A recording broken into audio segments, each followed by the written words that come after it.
Est-ce qu'on peut acclamer le Seigneur?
Yes, Lord.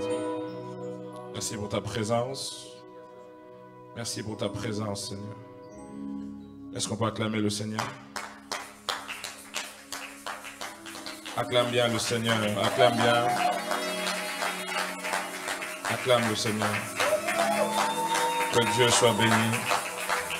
Dieu soit béni. Père, nous te bénissons pour ta présence. Nous saluons ton esprit en ces lieux. Laisse que, à cause de la présence de ton esprit, que ton onction nous soit opérationnelle. Actualise-nous par ta pensée, que cette parole transforme, qu'elle édifie, qu'elle bâtisse des vies, qu'elle retranche s'il le faut. Le plus important, c'est que tu atteignes tes objectifs. Que ton nom soit glorifié par-dessus tout. Amen. Acclame le Seigneur. Salue ton voisin, ta voisine. Dis-lui, tu es le bienvenu dans la présence de Dieu. C'est notre premier dimanche de... Notre premier dimanche de quoi? C'est le mois du renouvellement. Amen. C'est le mois du renouvellement. C'est notre premier dimanche.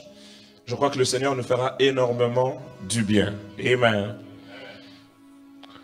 J'aimerais que vous preniez vos Bibles. Nous sommes dans Josué. Josué. On va simplement lire du verset 1er au verset... Seulement le verset 1er, c'est mieux. Amen. Puisque la lecture, elle sera progressive. Josué 1er. Non, Josué 2. On va lire à partir du verset 1er. Est-ce qu'on est prêt? Le regard fixé sur ce qui est écrit sur vos Bibles. Les oreilles attentives par rapport à l'oracle du Seigneur. La Bible déclare ceci. Josué, fils de Nun, fit partir secrètement de Sittim 2 espions. Quelqu'un dit avec moi 2 espions. En leur disant, allez examiner le pays et en particulier Jéricho.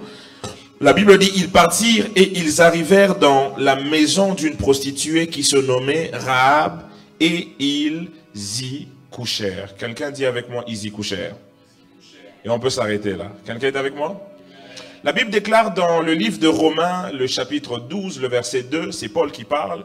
Il dit, ne vous conformez pas au siècle présent, mais soyez transformés dans le renouvellement de l'intelligence. Certaines versions disent par le renouvellement de l'intelligence. Nous sommes au mois du renouvellement et dans ce mois de renouvellement, le Seigneur a pour pensée de pouvoir nous amplifier de la réalité, de la parole transformatrice afin que nous soyons capables de pouvoir émettre dans une autre dimension ce qu'il s'attend à avoir dans nos vies. Et l'apôtre Paul était en train de marteler sur cette vérité, sur le renouvellement. Pourquoi? Parce que l'église de Rome était composée des chrétiens spirituels, c'est vrai, mais une grande partie des résultats de leur chrétienté n'étaient pas manifestés parce qu'il y avait un problème au niveau de la pensée qui devait être transformée. Vous savez que le plus grand problème actuel du christianisme n'est pas le manque de l'esprit qui ne marche pas avec nous. Le plus grand problème, c'est des chrétiens qui ne sont pas renouvelés dans leur intelligence. Et dans ce mois de renouvellement, Dieu veut renouveler plusieurs personnes de par sa pensée, afin que nous soyons capables de pouvoir être stratégiques dans notre faisabilité et que nous puissions avoir des résultats dans chacune des secteurs ou dans chacun des secteurs dans lesquels le Seigneur nous appelle. Et dans le texte ici, dans le livre de Josué, qui est un peu le livre des stratégies, nous voyons Josué qui est l'homme en chef de l'armée israélite, envoyer des espions à Jéricho. Quelqu'un dit avec moi à Jéricho. Et il leur donne une mission. Il dit, allez examiner le territoire. Vous savez que lorsque Josué a pris le pouvoir après Moïse, le mandat qui reposait sur lui, c'était de pouvoir aller prendre la nation qui avait été promise à Moïse. Vous savez, le prophétique ne peut pas venir à être matérialisé si on ne comprend pas l'impact de l'apostolique qui s'incarne dans les stratégies à avoir afin de pouvoir manifester ce que Dieu a eu à nous déclarer prophétiquement. Dieu avait déclaré la prise du territoire, mais il fallait quelqu'un qui allait venir toujours avec Dieu, mais dans une autre dispensation que Moïse, avec les stratégies, afin de pouvoir accomplir ce que Dieu avait eu à déclarer. À chaque fois que Dieu parle prophétiquement, il y a une stratégie, alléluia, rationnelle, qui s'attache à la parole prophétique qui t'a été dite afin de venir manifester ce que Dieu a eu à déclarer. Quelqu'un dit avec moi, chaque parole prophétique sur ma vie a une stratégie pragmatique afin de pouvoir m'emmener à manifester ce que la prophétie a dit que je serai. Et ici, vous voyez, Josué envoyait des espions en disant, allez examiner. Parce qu'il y a une vérité importante. C'est que vous ne pouvez pas manifester ou saisir ce que Dieu vous a promis si vous n'avez pas d'abord un regard examinatoire sur les stratégies à tirer afin de pouvoir conquérir ce que Dieu voulait leur donner. Alors ils arrivent, la Bible dit qu'ils arrivent à Jéricho, mais ils s'en vont chez la prostituée appelée Rahab. Quelqu'un dit avec moi, chez Rahab. La Bible déclare que c'est l'Éternel qui conduit les pas des justes. Donc, quelque part, c'est Dieu qui a pris ces hommes pour les emmener dans le pays qu'il voulait leur posséder en mission d'explorateur, mais particulièrement dans la maison de Rahab. Vous savez, je me suis toujours posé la question, pourquoi est-ce que Dieu ne les a pas emmenés chez quelqu'un d'autre qui assume une autre fonction, une autre profession, ou mieux une profession mieux louable que la profession de prostituée, par exemple. Pourquoi les emmener chez Rahab? C'est parce que Dieu avait des choses à les enseigner dans la maison de Rahab. Vous savez, c'est le Dieu qui a emmené Jérémie dans la maison du potier, afin que dans la maison du potier, que Jérémie comprenne certaines vertus qui allaient être utile dans son ministère prophétique. C'est aussi le même Dieu qui est en train de conduire ses espions spécifiquement dans la maison de la prostituée afin de pouvoir leur communiquer certaines stratégies importantes lors de la conquête. Alléluia. Alors ici, Rahab va représenter un peu une personne au-delà au fait de la prostitution, une personne au fait qui est en train d'enseigner ses espions par son expérience. Dans les livres d'Hébreux, lorsqu'on parle des personnes de foi, il est listé aussi Rahab. On dit que c'est par la foi que Rahab a accueilli avec bienfaisance ou a été bienfaisante envers les espions qui avaient été envoyés pour pouvoir espionner le territoire de Jéricho. La Bible parle de Rahab comme étant une femme de foi. Donc quelque part, Rahab est un prototype. Rahab est un modèle, alléluia, de femmes de foi ou des personnes que nous devons rencontrer lorsqu'il est question de pouvoir prendre un territoire que Dieu veut nous donner. Quelqu'un dit avec moi, Rahab peut servir de prototype de mentorat afin de relâcher un enseignement sur moi qui me donnera de pouvoir prendre le territoire que Dieu m'a donné prophétiquement. Je suis en train de parler à quelqu'un ici. Jésus déclare quelque chose de très important dans les livres de Luc, le chapitre 16, le verset 8. Lorsqu'il est en train de parler de la parabole de l'économe. Il dit, car les enfants de ce siècle sont plus prudents à l'égard de leurs semblables, certaines versions disent de leur génération, que les enfants de la lumière. L'expression prudent ici est rattachée à la sagesse. Quelque part, Jésus était en train de dire que les fils de ce siècle ont une sagesse par rapport aux fils de la lumière. Quelle était la sagesse dont Jésus était en train de marteler? La sagesse dont Jésus était en train de marteler, c'est une sagesse sociétale. C'est une sagesse sur comment comprendre les systèmes et les différents rouages pour réussir dans la vie. Et Jésus a donné ce constat amer, que les fils de ce siècle sont plus sages que les fils de la lumière. En ce qui concerne quoi? La sagesse sociétale. Écoutez ceci. Lorsque Dieu déclare des choses sur toi dans l'éternité, pour que cela se passe dans l'humanité, il y a tout un système autre que le système qui a concouru à la faisabilité de la volonté de Dieu dans l'éternité. Jésus disait que ta volonté soit faite sur la terre comme au ciel. Au ciel, la volonté des dieux est déjà faite. Mais sur la terre, cette même volonté de Dieu a besoin d'être réalisée. Mais pour la réalisation de la volonté de Dieu sur la terre, il y a un autre système pour que ça se manifeste.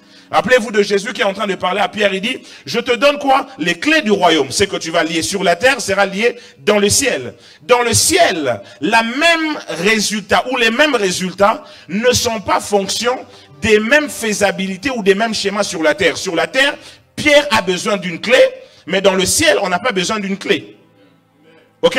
Donc, pour réussir sur la terre, il y a un autre système que pour réussir dans le ciel. La volonté de Dieu sur ta vie est déjà faite parfaitement dans le ciel. Mais sur la terre, la réplication de ce que Dieu a déjà fait dans le ciel doit aussi se manifester, mais aussi par des stratégies. Quelqu'un est avec moi? Alors, dans la maison de la prostituée ici, Dieu veut communiquer une certaine intelligence à ses espions, afin que ces espions donnent le rapport à Josué, pour que Josué donne ça à son peuple, afin de pouvoir conquérir Jéricho. Donc, Rahab ici est une femme qui est expérimentée, elle connaît les systèmes de Jéricho mieux que quiconque. Vous savez, il y a quelque chose de très important à comprendre lorsqu'on veut prendre un territoire, c'est l'importance des renseignements. À l'aube des grandes conquêtes, il y a toujours des grands renseignements qu'il faudrait avoir. Il y a des grandes informations que tu dois avoir. Dis à ton voisin, ta voisine, il y a des grandes informations que tu dois avoir. Alors là, Rahab les reçoit, mais des hommes de Jéricho disent qu'il y a des personnes espions qui sont venus. Je ne sais pas comment est-ce qu'ils le savaient. Vous savez, la dimension des renseignements à Jéricho était tellement élevée qu'en voyant simplement ces personnes entrer dans la ville, on a su qu'ils n'étaient pas de Jéricho. Quand on les a vus entrer chez Rahab, on a su que ce n'étaient pas des hommes qui étaient de là, et on a su qu'ils étaient des espions. Comment, je ne sais pas. Mais ça me prouve quand même que Rahab était quelqu'un de très influent, parce qu'elle était connue depuis chez le roi. Toute une conversation, et là on va envoyer des personnes pour aller demander à Rahab de livrer les personnes qui sont venues chez elle. Rahab va les cacher, mais la Bible dit à partir du verset 8 de ce chapitre 2, la Bible déclare ceci. Avant que les espions se couchèrent, c'est-à-dire le soir, Rahab monta vers eux sur les toits et leur dit, « L'Éternel, je sais, vous a donné ce pays, et la terreur que vous inspirez nous a saisis. » Le soir, Rahab monte pour pouvoir manifester un peu son potentiel d'expérimenter. Et il leur donne des informations. Et la première information que Rahab est en train de donner sur ces personnes qui sont sur le point de prendre le territoire, il leur informe premièrement que la terreur que vous avez nous a saisis. Ça voudrait dire quoi? Ça voudrait dire que Dieu avait déposé une forme de domination sur les enfants d'Israël, que leurs ennemis seuls étaient au courant et étaient capables de pouvoir leur révéler. Mais seul Rahab, parmi leurs ennemis, avait la bonne volonté de pouvoir leur révéler ces choses. Écoutez ceci. Il y a certaines personnes dans la vie, ok, ou dans ce monde, qui maîtrisent mieux les rouages pour pouvoir réaliser les promesses que Dieu a faites sur toi et que Dieu a mandaté afin de pouvoir te communiquer cette sagesse. Et Rahab est en train de communiquer premièrement que les enfants d'Israël avaient un aura de domination, de supériorité que eux-mêmes ne savaient pas. Et toutes les choses que Dieu veut que nous puissions savoir, Dieu ne nous les révèle pas directement. Dieu, quelquefois, passe par des voies interposées pour nous révéler certaines choses qui nous sont importantes dans la prise du territoire que Dieu veut pour nous. Je m'adresse à des hommes et des femmes ici en cette saison. Dieu veut que tu puisses avoir un territoire. Je ne sais, un territoire marital, un territoire financier, un territoire spirituel, une grâce, une manifestation extraordinaire. Dieu veut que tu comprennes, alléluia, par l'enseignement ou par l'expérience de quelqu'un qui l'a mandaté, qui connaît mieux le système. Premièrement, qu'il y a un aura de grandeur qui est en toi, alléluia, dont tu dois être conscient afin de pouvoir prendre le territoire. Quelle était l'importance pour les enfants d'Israël de comprendre qu'ils avaient une terreur? Parce que Rahab dit ça clairement. La terreur que vous avez nous a saisis. Et elle explique la terreur. Elle dit que cette terreur, premièrement, Dieu, lorsqu'il vous a sorti de l'Égypte, on a appris ce qui s'est passé avec les Égyptiens. La mer s'est renfermée sur eux. On a appris comment est-ce que vous avez livré les rois des Amoréens. On a appris toutes ces choses. On a appris comment est-ce que vous avez conquéri d'autres territoires. Et elle dit, la terreur que vous inspirez nous a saisis. Pourquoi est-ce qu'il était important que les enfants d'Israël, pour la prise de Jéricho, que la Bible est en train de dire que c'était un territoire barricadé. Vous savez, il y a des bénédictions comme ça qui sont barricadées. Il y a des territoires comme ça, d'avance ou de première vue, ça semble difficile à saisir. Il y a des domaines dans quoi Dieu est en train de dire, je suis en train de te le donner, je te l'accorde. Lorsque vous entendez parler de ce domaine, c'est difficile. Dieu dit, je t'accorde ces millions. Dieu dit, je t'accorde cette grande entreprise. Dieu dit, je t'accorde cette guérison. Mais lorsque tu regardes ton corps, tu vois toujours les symptômes de la maladie. Il y a des territoires comme Jéricho, c'est barricadé. C'est-à-dire, c'est difficile dans le raisonnement humain de pouvoir s'imaginer, la saisir, quoique on a entendu une parole que Dieu nous a déjà rendu propriétaires. Alors qu'est-ce que Dieu fait? Lorsqu'il nous donne des bénédictions compliquées comme ça, il nous met sous les mentorats, alléluia, de certaines personnes expérimentées, qui sont peut-être païens, alléluia. Parce que j'ai dit que Jésus a parlé de la sagesse des fils de ces siècles, alléluia, supérieure par rapport à la sagesse des fils de la lumière. La sagesse peut-être des hommes qui ne sont peut-être pas à l'église, mais lorsqu'ils te voient, ils sentent qu'il y a un esprit supérieur en toi. C'est un peu ça, au fait, les confessions qui ont aidé Daniel à vite se développer à Babylone. On a remarqué qu'il avait sur lui l'esprit supérieur. On a remarqué qu'il était 10 fois plus sage que les mages. Ce sont des choses, au fait, qui nous servent de courage pour pouvoir continuer ce que nous sommes en train de faire. Et la femme dit, la terreur que vous inspirez nous a saisis. Ça voudrait dire qu'il y a un aura de grandeur. Peut-être que vous ne voyez pas, mais nous les voyons. Vous savez, lorsque vous êtes tous dans une même pièce, il est très difficile de pouvoir voir certaines autres choses concernant le bâtiment ou la maison dans laquelle vous vous trouvez. Tout ce que tu vois dans la pièce n'est pas tout ce qui t'environne. Tout ce que tu vois n'est pas tout ce que tu as.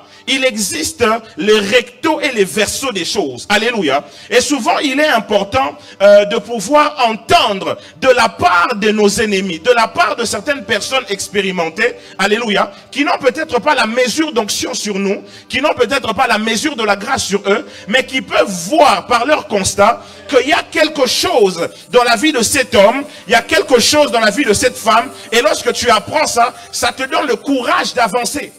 Dieu voulait que les enfants d'Israël sachent qu'autour d'eux, il y avait un aura de domination qui les avait déjà précédés là où ils n'avaient pas encore pris le territoire. Vous vous imaginez un peu la rage, la force que ça a enclenché dans les camps des enfants d'Israël, en apprenant que tout ce que Dieu était en train de faire avec eux, commençait aussi à faire la publicité gratuite de leur grandeur et de leur force au milieu de leurs ennemis. Il y a des témoignages que l'ennemi a sur toi qui peut te booster à continuer à faire ce que tu es en train de faire. Il y a des témoignages que des personnes qui n'ont pas la grâce, qui n'ont pas l'élection, qui ne sont même pas chrétiens, connaissent sur toi, qui peuvent te pousser à pouvoir manifester une autre dimension des choses que Dieu attend de toi. Dans la prise de Jéricho, il n'y avait pas que le ministère angélique qui devait opérer afin qu'ils prennent Jéricho. Du reste, ceux qui ont fait l'histoire disent que les murs ne se sont pas écroulés, mais les murs se sont enfoncés. Pourquoi? Parce que les anges de Dieu s'étaient posés sur les murs. Ok? Mais vous allez voir que dans la stratégie de Dieu, la prise de Jéricho devait être faite sur plusieurs flancs. Il y avait le flanc angélique qui devait venir détruire les murs de Jéricho. Mais il y avait aussi quoi? Les flancs des hommes qui devaient soumettre les hommes de Jéricho dans la bataille. Lorsque Dieu nous promet un territoire, il y a la part de la spiritualité et la part de l'implication personnelle. Les anges devaient détruire les murs, mais les hommes devaient battre les soldats de Jéricho. Je parle à quelqu'un? Et Dieu sait qu'il est important de pouvoir écouter premièrement les personnes du type Rahab qui renouvellent notre intelligence. Pourquoi? Parce que les personnes du type Rahab nous révèlent l'aura de la domination qui est sur nous, que nous ne savons pas voir par nous-mêmes et que Dieu ne nous a jamais révélé sur nous. Dis à ton voisin, il y a un aura sur moi. Il y a un aura sur moi. Rappelez-vous de Jésus.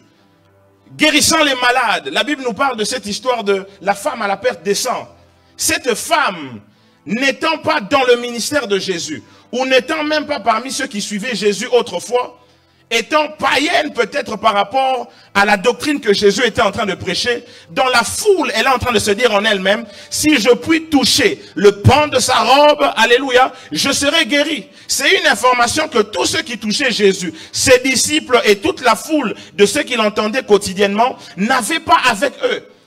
Les disciples de Jésus ne savaient pas que sur les vêtements de Jésus se cachait aussi la puissance. Ils attendaient toujours que Jésus vienne prêcher, ils attendaient toujours que Jésus vienne enseigner, mais ils ne savaient pas qu'il y avait quelque chose qu'on appelle l'aura. Amen. Il y a une différence entre l'onction et l'aura. L'onction, c'est l'huile qui est sur la tête. Alléluia. Le manteau, c'est la domination qui est sur les épaules, qui te donne l'influence territoriale. Mais l'aura, c'est quoi? C'est l'onde de choc, alléluia, sur lesquelles se repent l'onction. L'onction, l'aura, c'est un peu comme l'ombre de ton esprit. C'est un peu comme l'ombre de ton onction. De même que ton corps a une ombre. Amen. De même que ton onction aussi a quoi? A une ombre. C'est la sphère sur laquelle se repent la domination qui a été investie en toi. Et cette femme connaissait les principes de l'aura. Elle savait qu'il y a quelque chose qui entoure l'environnement de Jésus. Si je m'approche, si j'ai une certaine proximité avec lui, la puissance qui est sur lui va m'affecter. Cette femme savait que la puissance n'était pas que dans les paroles. C'est vrai que Jésus a dit que mes paroles sont esprit et vie, mais la puissance de Jésus n'était pas que dans ses paroles. La puissance de Jésus se trouvait aussi dans son environnement, dans son aura. Et très souvent, c'est les personnes qui sont distancées de la sphère dans laquelle opère une grâce, un don et un ministère qui savent le mieux réaliser la force de l'aura. Et Rahab est en train de dire que la terreur que vous inspirez, autrement dit, l'aura que vous dégagez a commencé déjà à nous saisir. Vous n'êtes pas encore là à Jéricho, vous êtes de l'autre côté du Jourdain. Vous n'avez pas encore pris le territoire, mais il y a quelque chose que vous dégagez. Je prie au nom de Jésus-Christ qu'en cette saison, que tu rencontres des personnes qui travaillent dans certains systèmes dans lesquels Dieu veut te donner, qui vont te révéler la force de la grâce qui est en train de t'accompagner. Je parle à quelqu'un? Je parle à quelqu'un? Ma vie moi-même est un témoignage très patent en ce qui concerne la force de l'aura. Et c'est que ça crée lorsque tu entends ce qu'on dit. Je suis allé quelque part et il y a quelqu'un qui était en train de parler de moi sans savoir que c'était moi. Il dit, j'écoute souvent cet homme-là, il parle tellement bien. Je dis là, ah bon? Et ça m'a donné un courage de pouvoir mieux exercer ce que j'étais en train de faire. Pourquoi? Parce que quelqu'un était saisi par la force de l'aura avant même que j'arrive, et l'information sur ce que l'aura peut faire est en train de grandir mon courage à pouvoir continuer ce que je dois faire. Dieu savait que les soldats d'Israël auraient eu du mal à pouvoir combattre les enfants de Jéricho si leur morale n'était pas suffisamment grand et positif par rapport à la bataille. Vous imaginez un peu? C'est que la bataille contre Jéricho allait devenir si simplement les anges avaient fait tomber les murs de Jéricho sans pour autant que Dieu ait boosté le courage des soldats par l'information que leur aura était déjà en train de s'imposer avant qu'ils arrivent là où ils arrivent. La bataille allait être autre. Dieu sait que Jéricho est barricadé, c'est vrai. Il va s'occuper de pouvoir détruire les murs de Jéricho. Mais Dieu sait que pour pouvoir prendre le territoire de Jéricho, il faut aussi vaincre les soldats de Jéricho. Dis à ton voisin, ta voisine, il y a des soldats qu'il faut vaincre. Dis à ton voisin, ta voisine, il y a des hommes qu'il faut vaincre. Dis, il y a des ennemis qu'il faut vaincre. Il ne suffit pas simplement de l'information que Jésus est mort sur la croix. Il y a des démons qui continueront toujours à revenir et à revenir, sachant le pouvoir de l'œuvre de la croix, sachant l'autorité qu'incarne l'œuvre de la croix. Ils continueront toujours à revenir jusqu'à ce que tu aies le courage par rapport à l'information que Jésus les a déjà dépouillés. La Bible dit qu'il a dépouillé les autorités. Vous savez pourquoi est-ce que non, Dieu permet à ce que tu saches qu'on a dépouillé les autorités? C'est parce que Dieu sait que même s'il les a déjà dépouillés, sans te dire qu'il les a déjà dépouillés, tu auras toujours la frayeur ou tu n'auras pas suffisamment le courage de combattre. Paul dit, nous ne combattons pas simplement contre la chair et le sang, mais contre les dominations, contre les autorités, contre les esprits méchants dans les lieux célestes. Mais pourquoi nous dire aussi qu'il a dépouillé les autorités? C'est pour nous dire que nous ne sommes pas en train de combattre pour la victoire, mais nous combattons déjà dans la victoire. C'est ça l'idée de Dieu. Lorsqu'il permet à ce que Rahab puisse mentorer ces deux personnes qui viennent prendre des informations pour leur renouveler dans leur intelligence, il leur donne l'information que vous ne combattez pas simplement pour la victoire, mais vous combattez déjà dans la victoire. Je suis en train de le prophétiser, je le déclare, qu'en cette saison, le Seigneur te donne des exploits, le Seigneur te donne des conquêtes et le Seigneur te donne de pouvoir travailler dans la victoire au nom puissant de Jésus-Christ. Est-ce que je parle à quelqu'un? Rahab donne une information importante. Rahab donne une information importante. Il y a une terreur qui se dégage de vous. Peut-être que vous ne savez pas, mais ça nous a déjà saisi. Ça nous a déjà saisi. Une manière de dire, je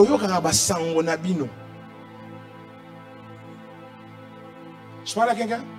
Ça me rappelle de la stratégie que Dieu utilise pour introniser David dans la maison du roi.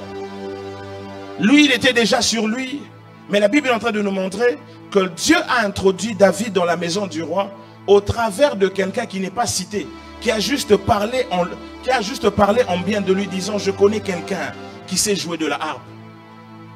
Sa réputation l'avait déjà précédé. Je prie que Dieu mette des grains de grâce dans ta réputation, que ça te précède, que l'on parle en bien de toi, que l'on dise des bonnes choses. La Bible déclare qu'une bonne réputation vaut mieux que le parfum de bonne odeur. Une bonne réputation. Vous savez, il y a certaines personnes dont on n'a pas sollicité au moment où on devait leur solliciter, simplement parce que le diable s'est arrangé à pouvoir empoisonner l'odeur de la réputation. Mais le potentiel, il reste intact. Quelquefois, le diable, lorsqu'il nous attaque, lorsqu'il opère, il ne touche pas à notre personne, mais il touche simplement à l'aura qui nous environne. Que Dieu mette une onction de parfum sur quelqu'un. Que Dieu mette une onction de parfum. De manière à ce que là où tu ne sais pas te défendre, là où tu ne sais pas exercer, là où tu ne sais pas prouver, que la grâce traverse les ondes. Que la grâce parle pour toi. Je parle à quelqu'un? Mais regardez le deuxième aveu, ou la deuxième des leçons que Rahab est en train d'enseigner à ces personnes. La Bible dit dans le verset 15, elle les fit descendre aussi sur une corde par la fenêtre, car la maison qu'elle était en train d'habiter était sur la muraille. Ici, ces espions sont sur le point de pouvoir partir, mais il y avait un problème. Entrer à Jéricho, c'était facile. Mais ressortir devenait difficile. Pourquoi? Parce qu'il y avait déjà une alerte dans la maison du roi et certainement tous les services des renseignements étaient déjà dispersés, dispatchés dans la ville, cherchant les personnes qu'on a vues entrer. Il y avait donc une problématique sur comment sortir. Et là encore, aucun ange n'est venu. Aucun ange n'est venu. Et ici, Rahab, par son intelligence, est en train de nous exposer quelque chose de fort sur comment est-ce qu'elle a planifié leur sortie. Rahab a pris quoi? Une corde. Et il a placé ça sur sa fenêtre de manière à ce que ces personnes puissent descendre. Et pendant la nuit. C'était une femme ingénieuse. Et la deuxième des leçons que Rahab nous enseigne lorsqu'elle nous mentore, c'est que Rahab sait comment nous exposer à la connaissance de sortir des zones de danger. En d'autres termes, Elle sait trouver des solutions réfléchies pour nous sortir des problèmes. Il y a des personnes comme ça, qui ont la sagesse de ce siècle, qui nous est utile à nous qui sommes fils de la lumière, qui nous expose à une telle intelligence à sortir des problèmes. Vous savez, vouloir ou pas, ce qui est vrai, c'est que dans cette vie, et surtout dans l'emprise de cette chair, vous serez toujours face à des problèmes. Même si vous êtes la personne la moins loquace, même si vous êtes la personne qui parlait le moins, qui cherchait le moins de problèmes, parce que au milieu des enfants de Dieu, il y a toujours beaucoup de problématiques. La Bible dit, vaut mieux habiter le toit d'une maison qu'habiter la maison de la querelleuse. Cette querelleuse-là, c'est... Alléluia. Dans l'église, il y a aussi des querelleurs. Amen.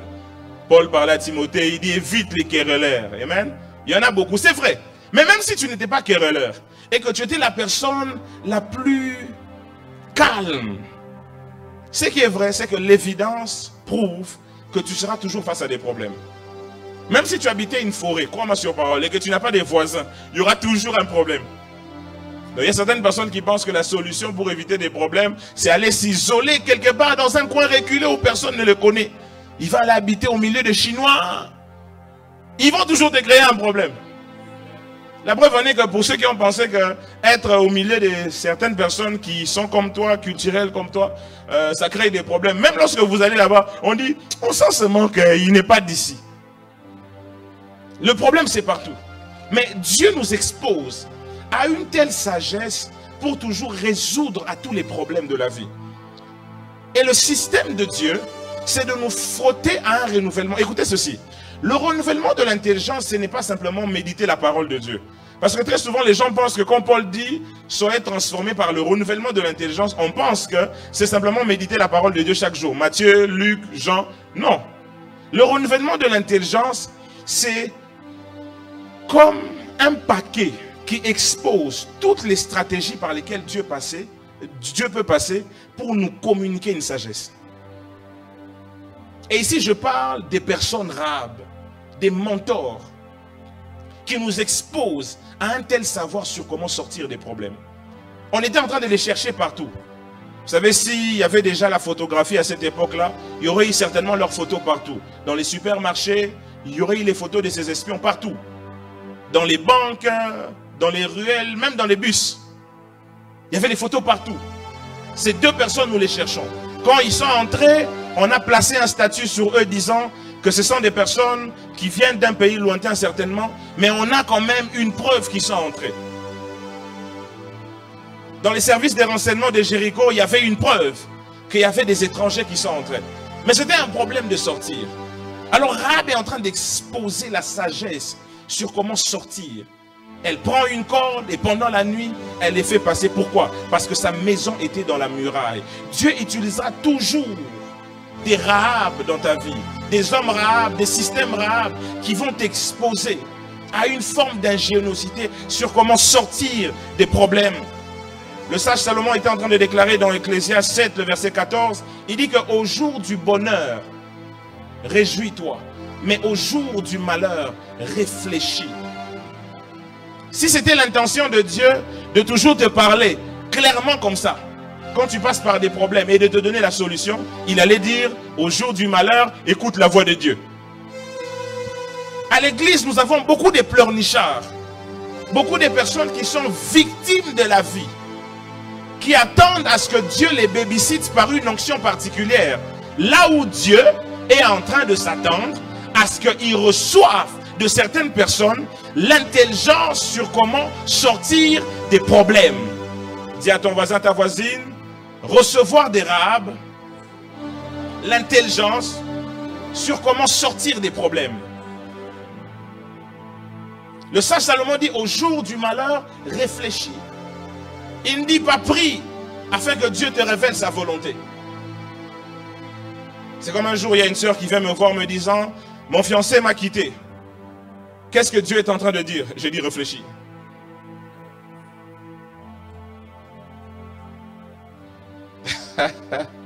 Réfléchis. Réfléchis. Dieu a caché derrière la réflexion les solutions afin de ne pas vivre la répétition négative des mêmes scénarios. Ton fiancé t'a quitté, réfléchis. Pourquoi? Parce que Dieu s'attend à ce que tu puisses faire les mêmes profils de cette personne qui t'a quitté et que tu n'acceptes plus dans l'avenir les mêmes personnes qui reviendront avec les mêmes profils.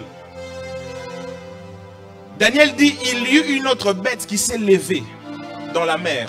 L'expression autre, c'est l'expression Hélios, qui voudrait dire insemblable à celui qui était avant. Souvent, Dieu relâche sur nous la sagesse de Hélios, c'est-à-dire la capacité qu'on a à mémoriser une forme dans laquelle on a eu des problèmes pour pouvoir voir les mêmes personnes qui reviendront avec la même forme, avec les mêmes problèmes plus tard et qu'on soit aguerri et qu'on sache comment les accueillir. Un jour, je regardais un film, Maman, j'ai raté l'avion. Qui connaît le film? Le jeune Kevin, on a volé chez lui. La première fois, on a tout volé.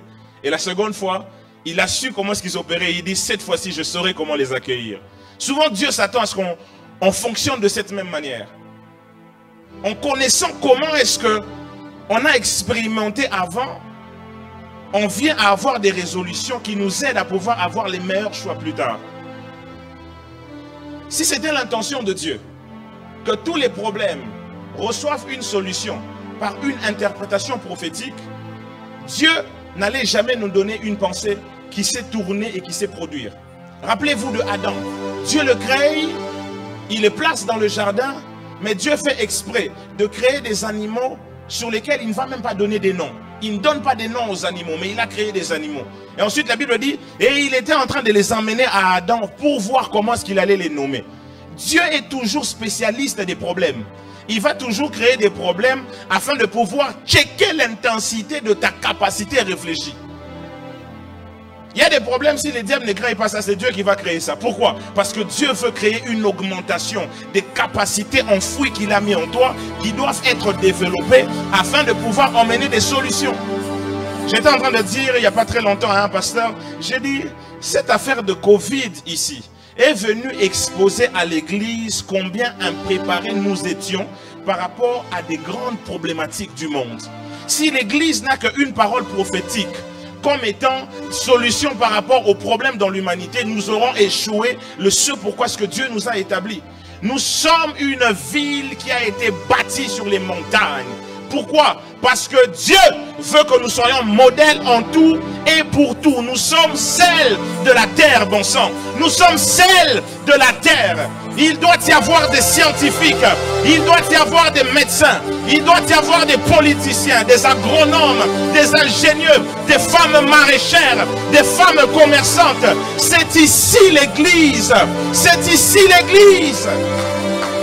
L'église, c'est le Sénat de Dieu, l'assemblée des penseurs, des hommes qui ont été régénérés par le sang de Jésus-Christ et qui sont capables de pouvoir pourvoir par rapport aux problèmes de l'humanité. Lorsque Dieu donne l'onction des guérisons, ce n'est pas l'onction de la guérison, il y a l'onction des guérisons. Ça voudrait dire que dans la santé divine, il y a plusieurs manifestations. Dieu ne peut pas donner simplement une onction afin que nous soyons capables d'imposer les mains pour que les maladies disparaissent. Dieu équipe aussi certaines personnes d'une intelligence scientifique pour créer des médicaments afin de pouvoir résoudre des problèmes de santé. Salomon, par la sagesse, était capable de pouvoir instruire sur les vertus des plantes. Alléluia. Et en instruisant sur les vertus des plantes, il a touché à la médecine, touché sur ce que la plante est capable de faire par rapport à certains types de maladies. C'est plus que ça. Si l'église embrasse la sagesse, l'impact de l'église sera d'une renommée internationale.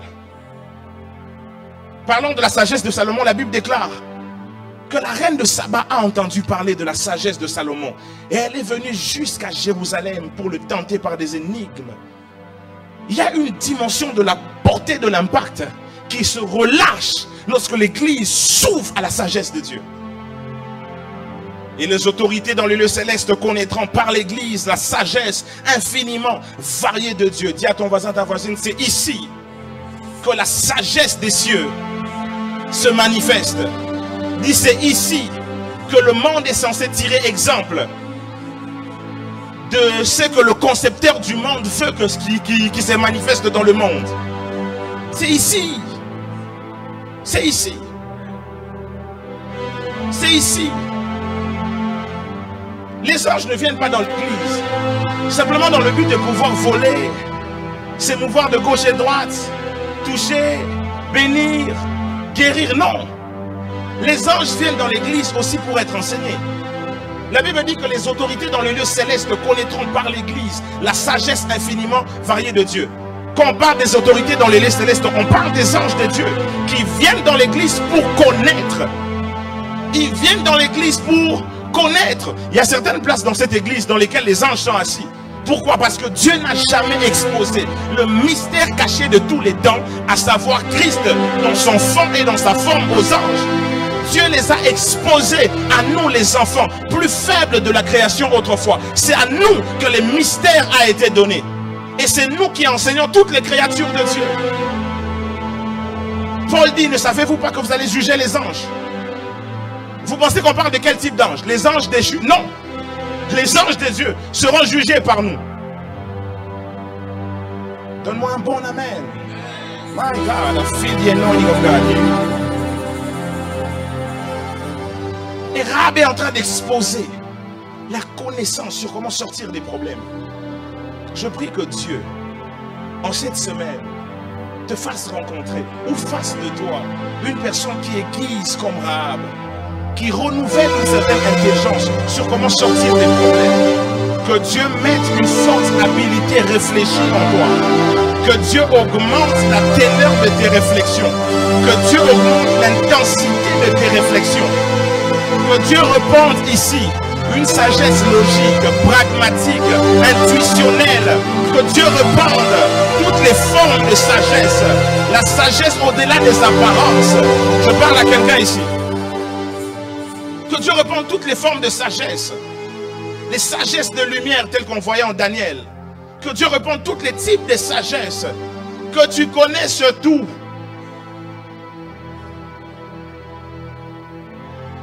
Un homme comme Steve Jobs, avant qu'il meure, a fait une découverte qui a épaté la plupart des scientifiques.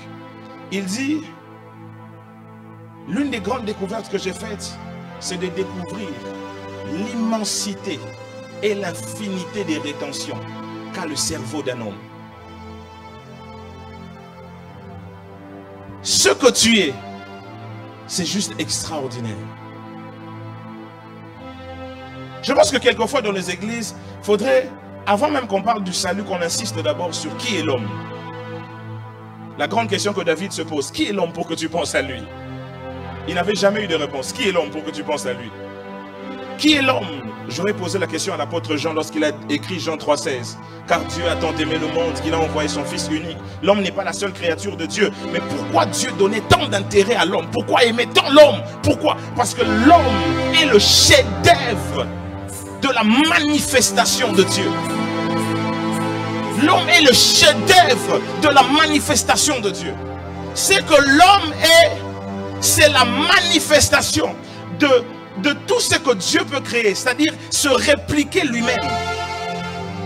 Si Dieu pouvait créer une autre créature au-delà de l'homme, croyez-moi sur parole, depuis les temps de Noé, il allait laisser ce monde se briser, créer une autre créature dans une autre création. S'il a concouru dans les époques et dans les âges pour le salut de l'homme, s'il a envoyé les prophètes, s'il a envoyé les juges, s'il a envoyé les rois, s'il est jusque venu à donner son propre fils pour ramener cet être à la dimension de la divinité, c'est parce que l'homme est le chef-d'œuvre de sa création.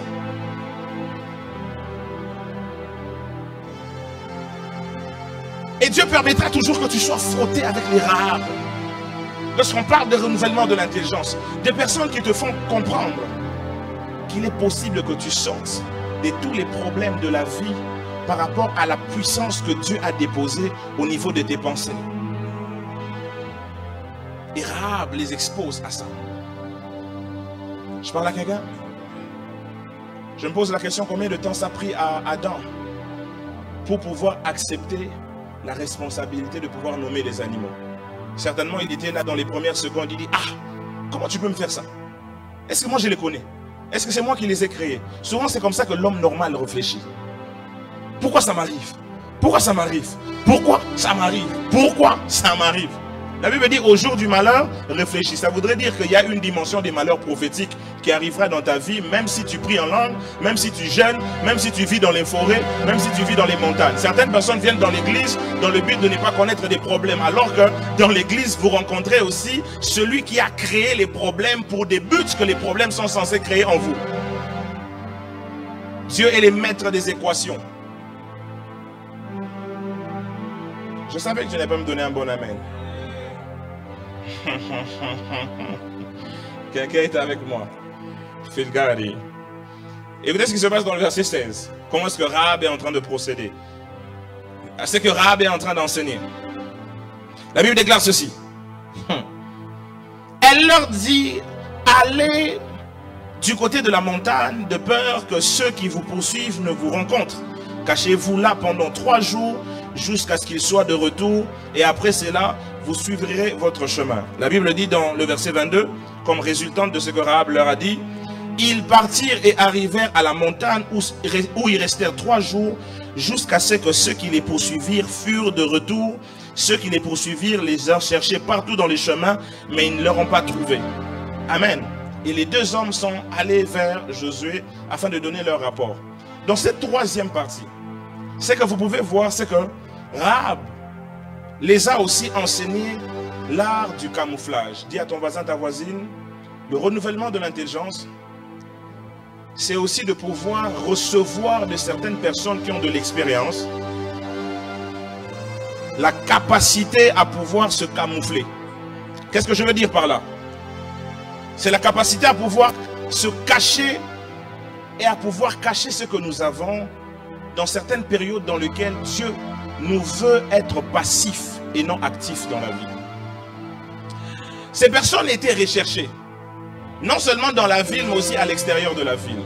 Et la mission, après avoir reçu certains secrets, c'était de pouvoir rentrer vers Josué afin de pouvoir exposer le plan, n'est-ce pas? Mais à l'extérieur de la ville, il y avait toute une patrouille. Et Rahab savait le seul endroit dans lequel ceux qui étaient en train de poursuivre les deux espions n'allaient jamais chercher, à savoir les montagnes. Elle dit, allez dans les montagnes. Pourquoi? Parce que la vérité, c'est que tant que nous servons le Seigneur sur cette terre, il y a toujours une dimension des choses ou des personnes qui ont haï Dieu, qui vont continuer à nous haïr. Jésus a dit, vous étiez du monde, je vous ai choisi d'entre le monde. Voilà pourquoi est-ce que le monde va vous poursuivre de la haine qu'il a contre moi. Le monde vous poursuivra toujours de la haine qu'il a eue contre notre maître. Le monde vous poursuivra toujours de la haine. Dis à ton voisin, le monde va toujours me poursuivre de la haine qu'elle a contre Dieu. Yeah. Le monde va toujours te poursuivre. Et ici, on poursuivait ces personnes. Mais Rahab savait où ils pouvaient se cacher et cacher tout ce qu'ils avaient reçu en termes de secrets pour pouvoir prendre la prise de Jéricho. C'était dans les montagnes. C'était une connaissance de comment se camoufler. C'est ça que Jésus a eu à enseigner à ses disciples dans Matthieu 10, 16. Écoutez ce que Jésus dit.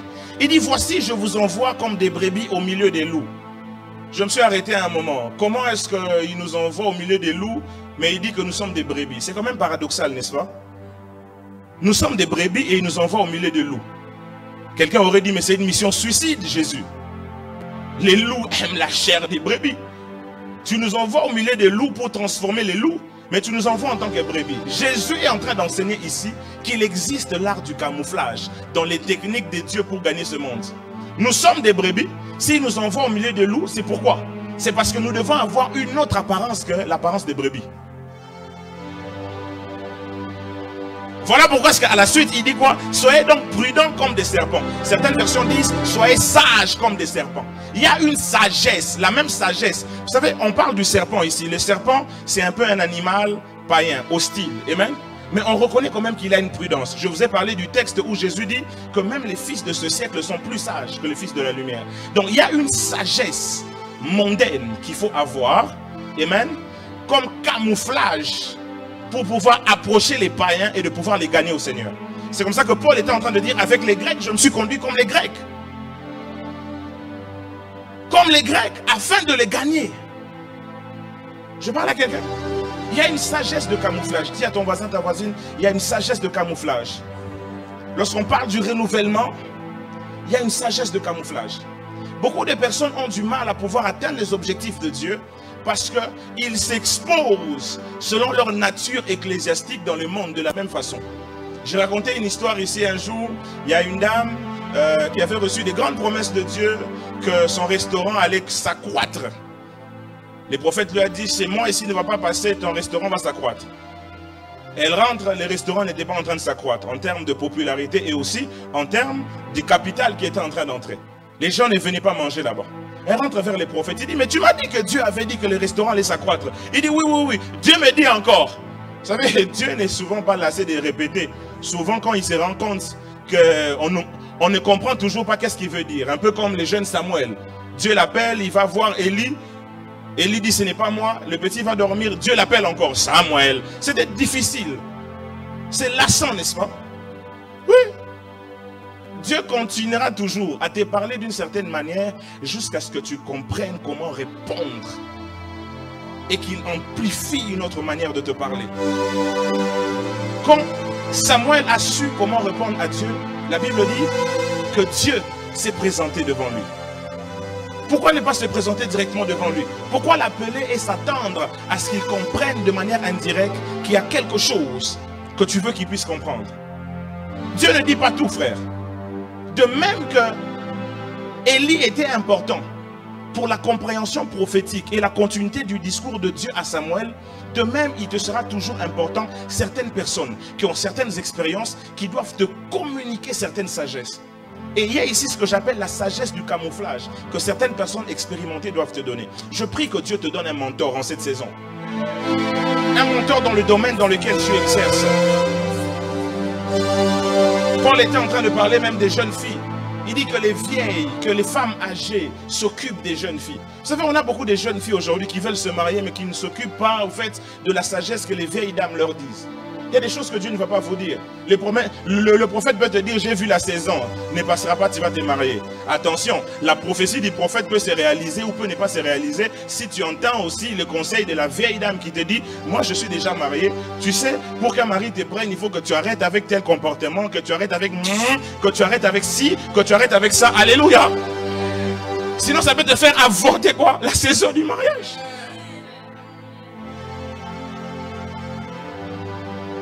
Aucun homme ne peut épouser une femme, même si elle est belle, qui ne s'est pas préparée. Je vous dis la vérité. À moins qu'il t'aime d'un amour aveugle et que lui-même aussi soit aveugle. Or, la Bible dit que celui qui est conduit par l'aveugle, il va aller où ça? Dans la fossé. Celui qui est conduit par l'aveugle, il va où ça? Donc vous irez dans la fossé maritale. Je parle à quelqu'un? Yeah. La sagesse du camouflage. Sagesse du camouflage. Comment avoir les apparences qu'il faut dans les endroits qu'il faut afin de pouvoir introduire dans le système la chose qu'il faut. C'est ce que Jésus était en train d'enseigner. Vous êtes des brebis, mais je vous envoie au milieu des loups. Si tu viens avec l'apparence des brebis au milieu des loups, on va te dévorer. On a beaucoup de chrétiens qui sont dévorés. Pourquoi? Parce qu'ils viennent avec l'apparence des brebis. Et je vais vous raconter l'histoire de cette femme. Qu'est-ce qui se passe? Elle était en train de se plaindre chez les prophètes. Mais tu m'avais dit que les gens vont venir. Et ils viennent toujours pas. Et le prophète, dans la miséricorde de Dieu, a été révélé. Dieu va lui dire, dis-lui que j'ai envoyé beaucoup de gens autour d'elle, mais qu'elle n'a pas voulu faire entrer dans son restaurant. Le prophète dit, comment ça? Dieu dit, elle a écrit Jésus-Christ est Seigneur dans son restaurant.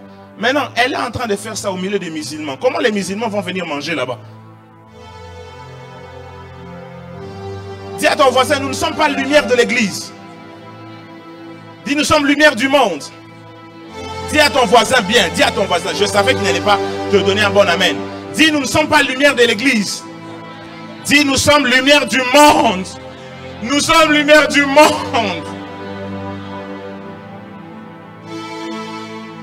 Je parle à quelqu'un. Je parle à quelqu'un. Yeah. Lumière du monde. C'est comme ça que l'église primitive a fait du mal à pouvoir avancer. Pourquoi? Parce que la confrérie des apôtres, Pierre, Jean, Jacques, étaient des personnes qui étaient très sectaires, ne voulant pas que les Grecs reçoivent la bonne nouvelle de l'évangile. Et il fallait pour Dieu de prendre Pierre, le sortir de Jérusalem, l'emmener à Jopé, lui donner une vision pour le faire comprendre que même le monde païen a été sauvé par le sang précieux de Jésus-Christ. Arrêtez de ne pas leur donner le salut parce que vous pensez que vous êtes les préférés des dieux en étant élus de Dieu. Il y a des gens ici, l'impact n'est pas visible. Parce que vous vivez trop de la doctrine, que vous êtes la prunelle, vous êtes les préférés, et ça vous empêche de pouvoir être dynamique par rapport aux choses du royaume. J'étais en train de le dire à quelqu'un l'autre fois. J'ai dit, aucune personne, s'ils comprennent vraiment la force et le carnage qui se trouve en enfer, ne pourra permettre que même son pire ennemi y aille. Ce riche qui est mort au temps de Lazare le pauvre est allé dans le lieu de tourment. Il est en train de brûler lui-même. Au lieu de s'inquiéter de lui, il est en train de s'inquiéter pour ses frères païens. Vous savez, hein, vous n'avez pas encore développé l'amour des âmes. Pourquoi? Parce que vous ne vous rendez pas encore compte de la dimension de la souffrance qu'il y a de l'autre côté. Aucune personne, aussi haineux il peut être, ne peut supporter que même son pire ennemi aille en enfer. Il est temps de se réveiller. Il est temps de se réveiller. Tu as longtemps reçu à l'église, tu as longtemps reçu des grâces, des onctions. Il est temps que tu te lèves et que tu fasses le travail, bon sang. Il est temps que tu dises au monde qu'il y a un Dieu qui est venu en chair humaine il y a cela 2000 ans et qui est mort. Il est temps que tu te lèves. Je me lève le matin et je vois sur internet, je vois à la télé comment est-ce que le taux de cancer ne fait qu'augmenter dans cette nation. Il y a un Dieu, tu as reçu la grâce de guérison. N'attends pas que les malades viennent ici. Va vers les malades. N'attends pas que les morts viennent ici. Va vers les morts. N'attends pas que les problèmes économiques, macroéconomiques viennent ici. Va vers le monde. C'est le temps de la conquête. Et il y a une intelligence qui doit être renouvelée. C'est le temps de la conquête. Et il y a une intelligence qui doit être renouvelée. Josué était en train d'attendre de l'autre côté du Jourdain que les informations viennent. Mais Dieu était en train d'enseigner à ses espions dans la maison de Rahab des stratégies sur comment conquérir Jéricho. Je dis il y a Jéricho à conquérir. Je dis il y a un territoire à conquérir. Je dis que cette ville d'Atlanta sera conquérie. Et il y a des choses que Dieu est en train de révéler. J'ai dit, je parle au prophète comme étant quelqu'un qui a écouté Dieu ce matin. Dieu veut que tu puisses conquérir et Dieu veut que tu fasses le mouvement. Je parle à quelqu'un. Je parle à quelqu'un. J'arrive quelque part dans le monde. Il y a des personnes qui m'ont confondu à un ministre d'État. Et ils viennent, ils disent, tu es le ministre de tel pays. Je dis oui, oui. J'étais en train de prendre mon café. Quelqu'un a dit c'est un mensonge. Ce n'est pas un mensonge. C'est une intelligence prophétique très avancée. Et il te faut beaucoup de temps pour comprendre ça. La Bible dit, mets ta main partout, car tu ne sais pas là où ce sera rentable. Mets ta main partout. Et je dis oui, oui, c'est moi, c'est moi. Et il vient avec son ami, il me prend en photo. Oh! Vous savez, je viens du pays du Tussy-les-Vents, 243. Vous savez d'où je viens? Et ils étaient là, ils étaient là. Et ensuite, l'un d'entre eux me pose la question, tu es ministre de quel pays? J'ai dit, je suis ministre du ciel. Il me dit, quel ciel? J'ai dit, ministre des affaires apostoliques. Quel apostolique? Je suis ministre de l'évangile. Ah! Mais c'est déjà trop tard. Et je vais prêcher l'évangile. Kabacha. Les opportunités ne viendront toujours pas avec les images préconçues que toi tu te fais des opportunités. Il y a des opportunités qui vont venir dans la vie dans lesquelles tu dois avoir la sagesse du serpent, la sagesse de te camoufler. Alléluia. Tu sais que dans cette entreprise, on n'engage pas les Malouba comme toi. Tu sais que dans cette entreprise, on n'engage pas les Ukrainiens comme toi. Mais tu pars quand même en disant je suis Ukrainien. Alléluia. Je parle à quelqu'un.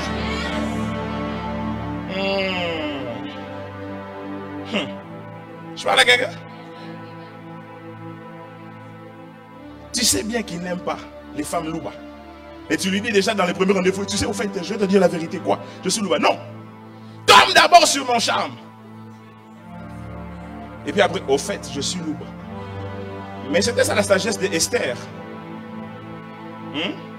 On ne savait pas qu'elle était juive. C'est après qu'on a su qu'elle était juive. My God. C'est après qu'on a su qu'elle était juive. Tout. Tu veux tout dire. Donne-moi un bon amen. C'est après qu'on a su que Esther était juive. Avant ça, elle n'avait pas dit ça. Donc depuis qu'on était en train de la prendre pendant les 12 mois par Hégaï, Esther était là, en train de se faufiler avec les princesses des Perses, hein, ceux qui viennent des Babylone. Elle est là, elle fait aussi la mise comme ça. J'arrive un peu à m'imaginer un peu le contexte. Lorsqu'on était en train de dire peut-être que les femmes originaires des gens, chez les Juifs, elles sont certaines tailles. Esther allait faire son régime pour qu'on ne puisse pas remarquer qu'elle était juive. Pourquoi? Il y avait un objectif à atteindre. Et plus tard, Mardochée va révéler, il dit, et qui sait si c'est pour des temps comme celui-ci que tu es parvenu à la royauté. Dieu voulait l'amener à la royauté, mais il y avait une méthode apostolique du camouflage qu'elle devait avoir au-dedans d'elle. Il y avait une méthode de comment se déguiser dans le monde afin de pouvoir saisir le système du monde et se présenter pour dire « Hey, je viens d'en haut ». C'est la méthode que Jésus a utilisée. Il dit « Venez à moi, vous tous qui êtes fatigués, je vous donnerai du repos ». Lorsqu'on a crié en lui, il a sorti sa grosse croix. Il dit, celui qui veut me suivre, porte sa croix. Au départ, il est venu sans croix. Oui. Au départ, Jésus, quand il vient, quand il te parle là, tu es encore païen. Il te parle avec la guérison. Il dit, regarde, j'ai la guérison. J'ai la vie éternelle. Regarde, tu vas vivre.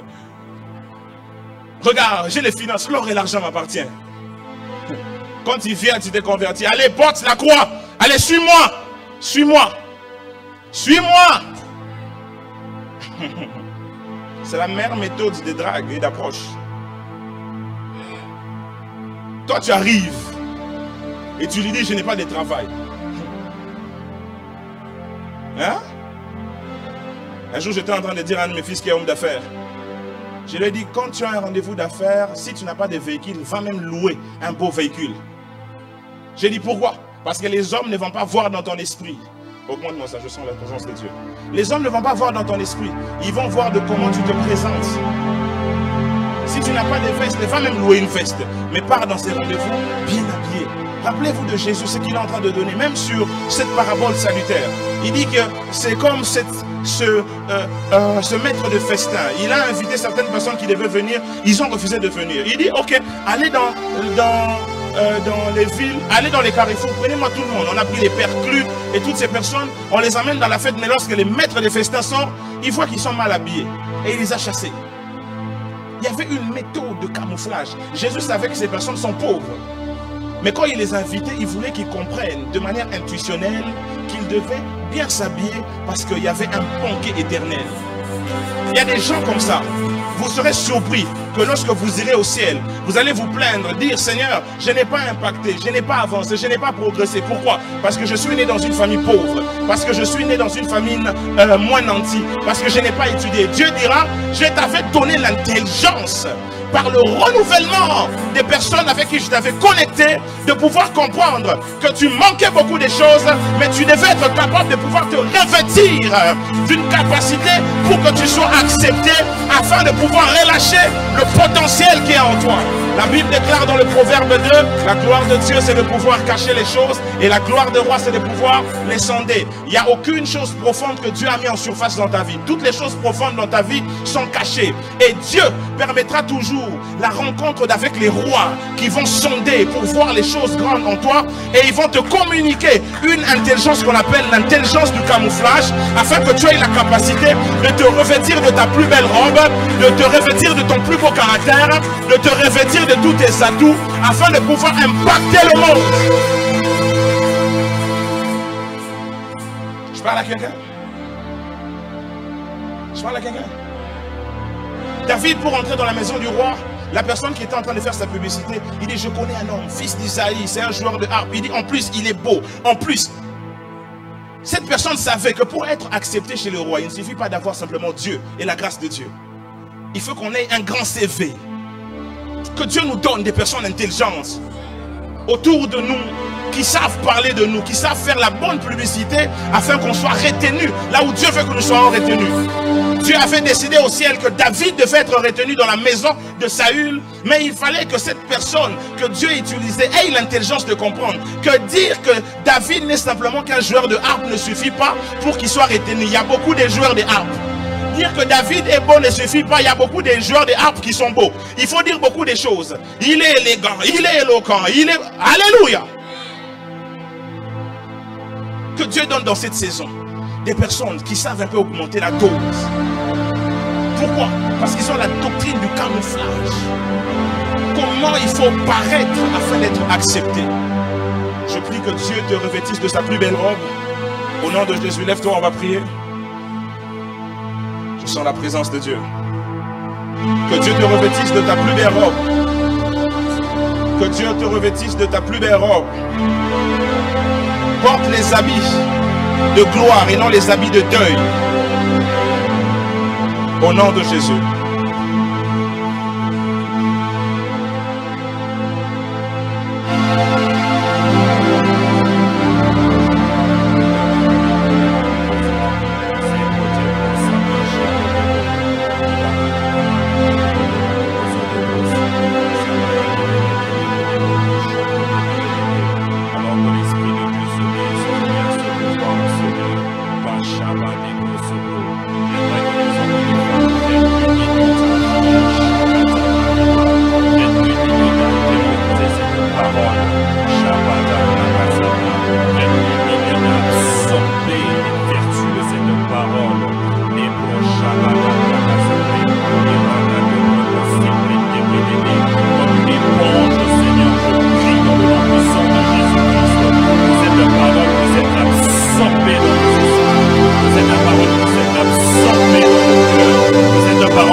Dans nos âmes, que cette parole puisse être absorbée dans nos circonstances, afin que nous puissions impacter de la manière dont tu veux que nous impactons, Seigneur. Rekatom prapata kasura ikato varama leko profite preke rekato siki adabakasha rabadaka sopire vede kroso le tumpravere de krosa le po chapatabra irakato rebe se previde randa pro se preokere afarada bayakasi le pruntara de pro chokro debe le kuramaya dakasha la garaba le pro se predebre ikara de broko se prende brekete brecha reka lombre veria karamala suprevile kepre prata korama rakataya isakatompre e pako prefe se brodebre le pokara da brakasada bayaga échappa mato pre-secret ipakata profe retoko se previdere dege igarada barada bracha lagada brase de breketebre ifato preke sabranterie ke sebea la kosha barada baya le puraida zaga de presse sabada kayasha le pore de presse ke borada bayakasa. Père, dans le nom puissant de Jésus-Christ, Shikotobro, je prie à l'égard de ces hommes et de ces femmes qui sont venus à toi, en cœur ouvert, avec une soif, une faim de voir la manifestation de ta gloire dans leur vie. Père, dans le nom puissant de Jésus-Christ, je prie, Yahweh, que tu puisses renouveler leur intelligence afin qu'ils puissent accomplir les grandes choses que tu as enfouies au-dedans d'eux. Père, laisse que cette première session de ce mois de renouvellement puisse être les prémices des grandes choses que tu t'es décidé, que tu t'es promis, que tu t'es engagé à faire dans la vie de ces hommes et des femmes. Père, tout ce pour la gloire, pour la gloire, pour la gloire du nom de ton Fils, notre Seigneur, Jésus-Christ. Et l'Église peut m'aider à dire Amen. Shabra, Sabro de Broko Sibraide, Kashabada Baradebe. Quelle présence de Dieu. J'aimerais rapidement nous inviter à apporter nos offrandes. Kasho Barada Bayakasa, Likaraba Sole Debre. J'aimerais nous inviter à apporter nos offrandes dans la présence de Dieu. Shakate Brasso, Ipataro Saliatakasa. Quelle présence de Dieu! Quelle présence de Dieu! Quelle présence de Dieu! Château Matagazi Beledebe, Ipataro Siataranama.